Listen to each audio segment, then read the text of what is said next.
What's going on, everyone, and welcome back to Sacred Cards. Today I'm coming at you with an update to my Marincess deck profile for February 2024. Marincess is one of my favorite decks and one I've done a lot of testing with. As most of you know, I love the water archetype. I've been trying to fine tune it for a few years now and I've had a lot of success with this list. It's a compact 40 card build, and I think one of the best qualities of a deck like Marincess is it plays so many one card starters and can extend through multiple interruptions while being able to play a ton of interruptions itself, with draw power allowing you to see those cards after thinning out your deck. It also has great recovery, being able to rebuild the board when necessary. You'll see the cards I play and why I've chosen certain ratios as I go through. So with all that said, I'll go through my deck list and try and explain the cards as best I can. Let's get right on into it here. Now, first off, I play 3 copies of Marincess Blue Tang. She is your main starter and the one you want to see most often. When she is normal or special summon, she can send a Marincess card from your deck to the graveyard. When you link her off, you can excavate the top 3 cards of your deck to add a Marincess card to your hand. Next, I play 3 copies of Marincess Seahorse. She is a 1-card starter in herself and a good target to send to the graveyard with your copy of Blue Tang. She can special summon herself from the hand to a zone a Marincess monster points to, and she also has the ability to banish herself from the graveyard and special summon a monster from your hand to a zone a Marincess Link monster points to, which does come up quite often.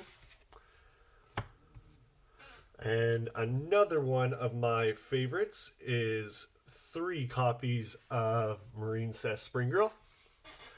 She can banish a card from the graveyard to special summon herself from the hand. When used as link material, she can send cards from the top of your deck to the graveyard up to the number of Marincess monsters you control and burn your opponent 200 life points for each Marincess card sent. 3 copies of Marincess Pascalis.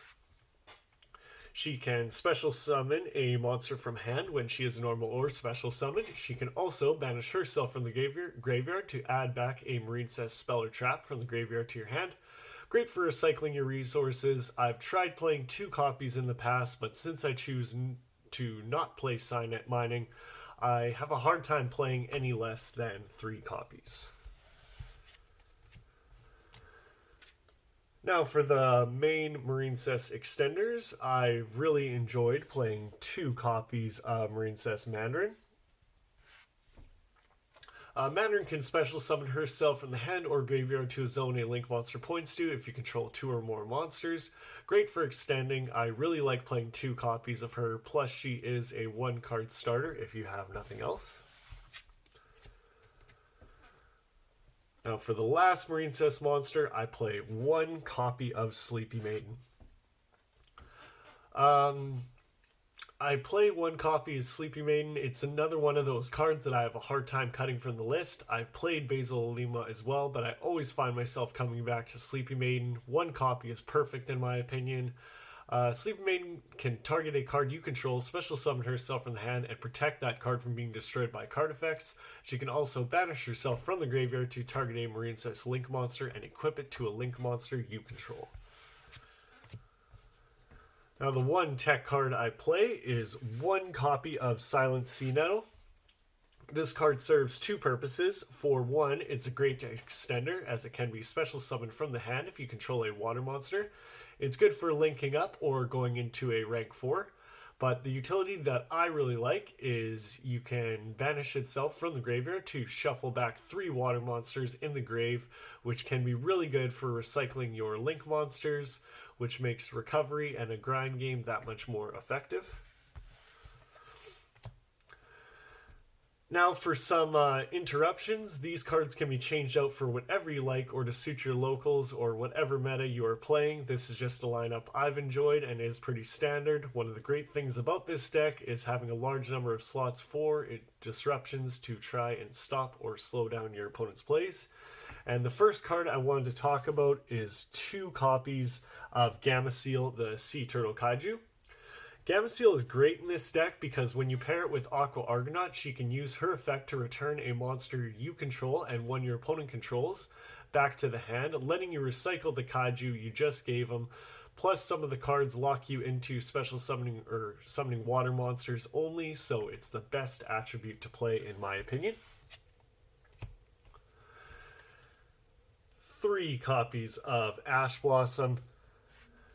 Nothing else to say here. It's definitely the best all-around hand trap to stop your opponent's searches and hopefully prevent them from gaining card advantage.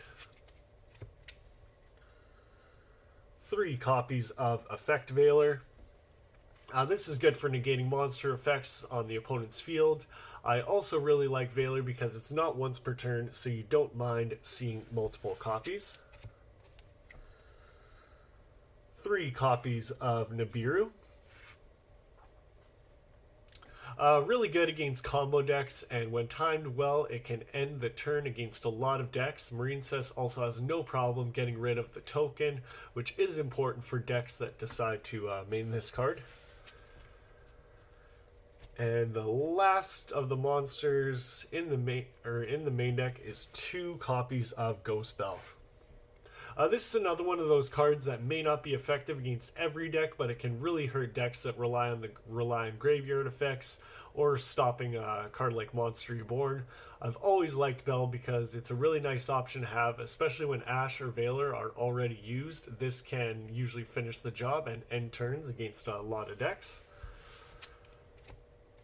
Now that is it for the monsters. Now for the spells, kicking things off with 2 copies of Marincess Battle Ocean.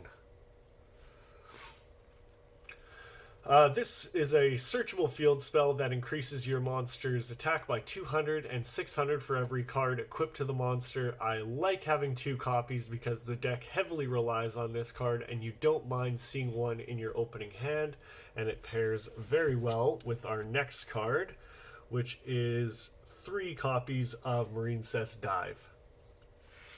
I absolutely love this card. Dive can special summon any Marincess monster from your deck when Battle Ocean is on the field, or summons one from the graveyard. It's one of your best extenders and is also searchable with your copies of Marincess Sea Angel. Dive paired with Battle Ocean is full combo. I'm really happy with the 2 and 3 ratios. Feel free to cut down to 1 and 2 if you like, or 1 and 3. But this has been great for me throughout testing, so I'm gonna keep it. Then next, I play 2 copies of Pot of Desires. Desires is great for some draw power and really helps with the deck's consistency. You basically play 3 of everything and really just need to see 1 Marincess monster to get your plays going. As well as because I play 2 copies of Battle Ocean, you don't mind if you do banish one. And the last spell card I play is a single copy, knocking my lighting here, of Called by the Grave. Just a good one of to help your plays go through, and a very powerful card to have access to at any stage of the game. Now that is it for the spells. Now for the traps. 3 copies of Marincess Wave. Now this might be controversial, but I've really enjoyed playing 3 copies of Wave. I love this card because it's a trap that can be played from your hand to negate an effect on your opponent's side of the field and make your water monsters unaffected by card effects. It is also not once per turn, so I like having access to more copies. It is only beneficial and such a powerful card for the deck. That rounds off a 40 card main deck. I'm very happy with the success and consistency of this list, but at the end of the day, it's all up to you and what makes you happy. Now that's it for the main deck. Now on to the extra deck, starting off with 2 copies of Marincess Blue Slug. When she is link summoned, she can add a Marincess monster from your graveyard back to your hand. It does lock you into water monsters, but that does not hinder this deck. Every monster we play, minus the hand traps, is water. Next up, I play 2 copies of Marincess Sea Angel. Absolutely important. She's one of the most important cards in the deck because she will search you any Marincess spell from your deck to your hand. And for the link 2s, I play 2 copies of Coral Anemone. Anemone targets a water monster with 1500 or less attack and specials it to a zone she points to. And when she is sent to the graveyard, you can add any Marincess card from your graveyard back to your hand. Now, before I get to the Link 3s, I always enjoy playing one copy of Marincess Crystal Heart. With Crystal Heart, when you link with it, you can make your monster unaffected by card effects while Battle Ocean is on the field. If I can, I like making this before going into my Link 4, giving it additional protection. Now for the Link 3s, I play one copy of Coral Triangle and one copy of Marbled Rock. Coral Triangle will search your Marincess Wave from your deck to your hand by sending a water monster from your hand to the graveyard. She can banish herself from the graveyard to special summon monsters whose link ratings equal 3. She is great for helping you recover and rebuild when you need to. Marbled Rock can get any Marincess card from the graveyard to your hand and is great for the grind game to help you recycle your resources. Also, if your opponent attacks, you can send a Marincess monster from your hand to the graveyard to protect them and prevent you from taking battle damage.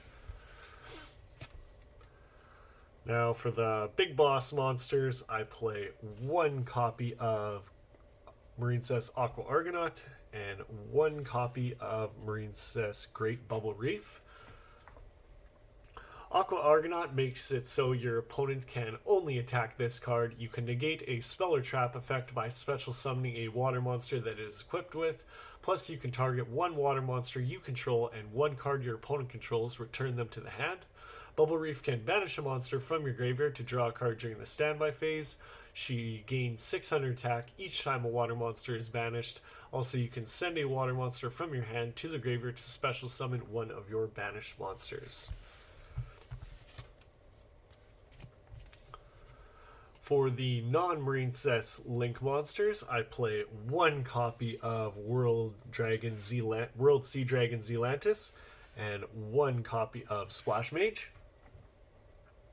Zealantis can be made with any Link 4 monster. It can banish all monsters on the field, then special summon as many that were banished by this effect in face up or face down defense position. During the battle phase quick effect, you can destroy monsters on the field up to the number of co-linked monsters. Splash Mage is a good extender that can target a Cyberse monster in the graveyard and special summon it in defense position.